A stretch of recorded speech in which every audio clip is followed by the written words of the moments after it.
Hello, everybody. I have Samrah here with me today, and we're going to be talking about prioritization of modernization efforts. And I feel like that's a bit of a tongue tie there. I should try and say it 5 times fast for everyone's entertainment. But before we dive into our questions today, would you mind giving everybody a quick introduction?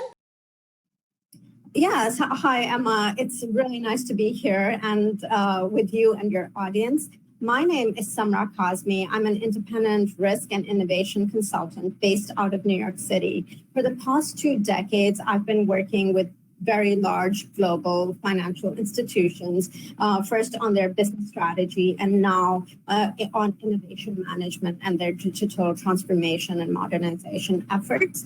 I have recently been nominated a top RegTech influencer, which is RegTech, as you know, is the technology that enables regulatory compliance. And also I have a book on disruption coming out next year. It's a nice twist on disruption, and I hope everybody gets a chance to read it.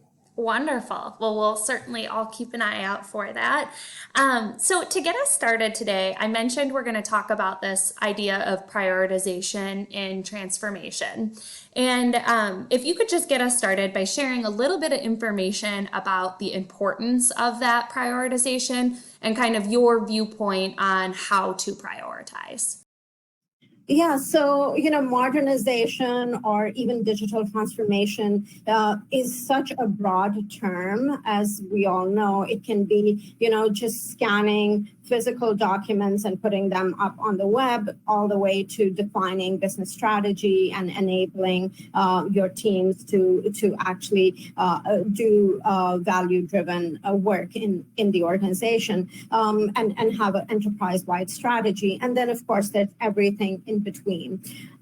For a modernization strategy to actually succeed, it needs to be well thought out, and it needs to be prioritized in certain ways that you have initially. You have quick wins. You also have you have your teams on board, you have stakeholders on board who understand the value and who understand the value proposition of this modernization effort and see how it can actually enable future growth and efficiencies, process efficiencies within the organization. So that is why it's very important to take areas that are easier to modernize, that do not create business-wide disruption or enterprise-wide upheavals, and because the instinct is really to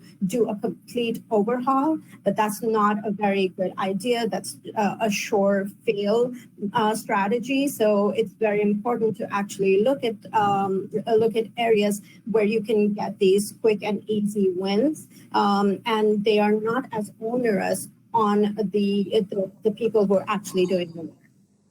Wonderful. So understanding that we want to strike that right balance of making sure that we have the benefit that's coming into the organization right away. We're not opening ourselves up to too much risk, or to your point, that enterprise kind of shift that brings up a whole lot of change management, which we'll talk about a little bit later. What is an example that you found might be like a good process to start that automation journey with? Yeah, so, there are a lot of back office operations, especially in financial services. There's like trade settlement processes. There's also manual reconciliation of financial reports and accounting information that's done really by individuals on spreadsheets, and data that is aggregated from various different areas and then put together, all done manually. That is really all these efforts are really very manual, very repetitive, and obviously prone to human error, which also means they're prone to operational risks. And what we've seen is, banks actually lose a lot, face huge losses when it comes to operational risks. And they also not only face losses, but they also face many regulatory fines because of operational risk. So these are very, like I said earlier, these are quick wins where you can just automate some of these manual processes in the back offices, in trade settlement, in finance and accounting. Wonderful. And I think one piece that you just mentioned there was like, one, the manual processes and identifying areas where your humans are interacting with things pretty onerously is a great way to bring in automation. But then also one of like the keywords that I heard there were things where you're using like spreadsheets and like macro enabled processes from that standpoint. Those are usually really, really great red flags of this is a easy win from an automation standpoint.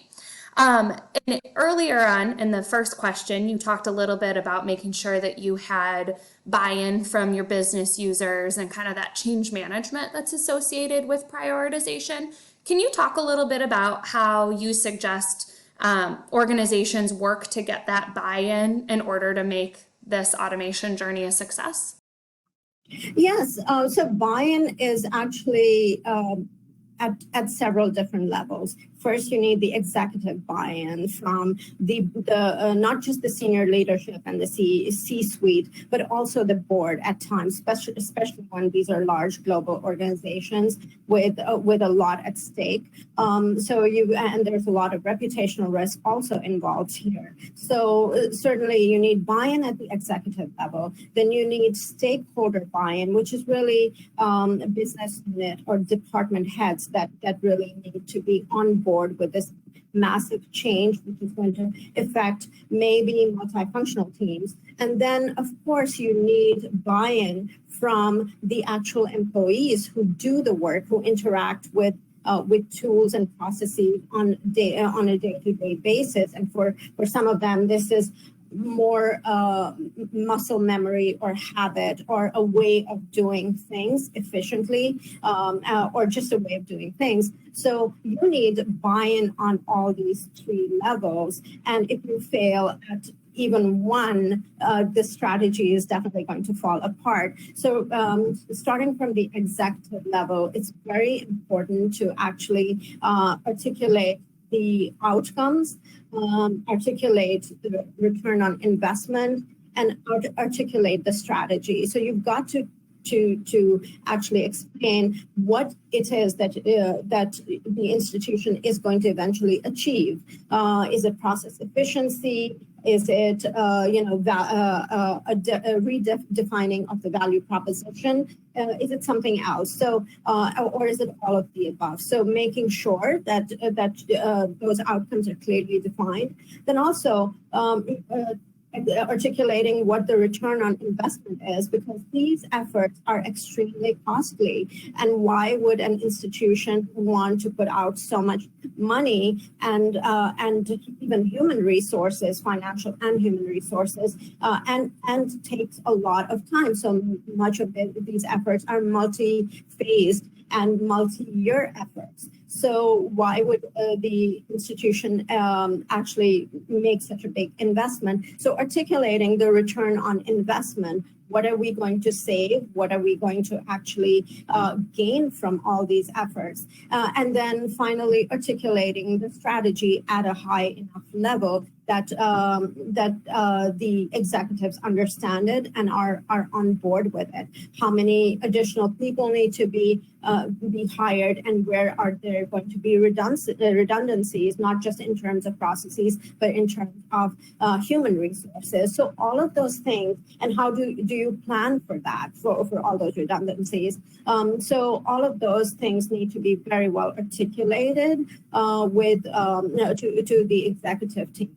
Then you come down to the business unit or the department unit heads, and most of these, just the way, especially in large financial institutions, which operate under multi-jurisdictions. So these are multiple centers of power, not just each jurisdiction, but within each jurisdiction, you have different departments, different business units, and everybody feels that they have their own political say. There's a structural element, and there's a cultural element. So there's organizational, political, cultural, and structural elements that you need to actually contend with. So once again, you have to articulate to them the process efficiencies that might come with this, the value proposition, and also any kind of return on investment from their perspective, any kind of redundancy that they need to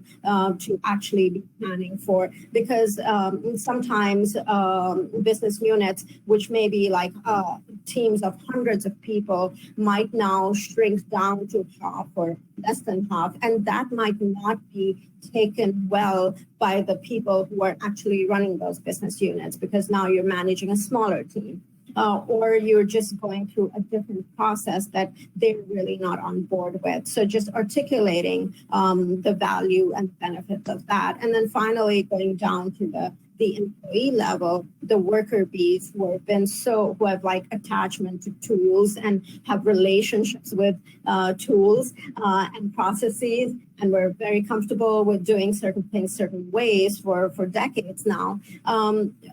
Just explaining to them that actually, freeing up all your time doing these rote, repetitive work and actually moving you into a more strategic, value-driven role is going to be much more beneficial for you.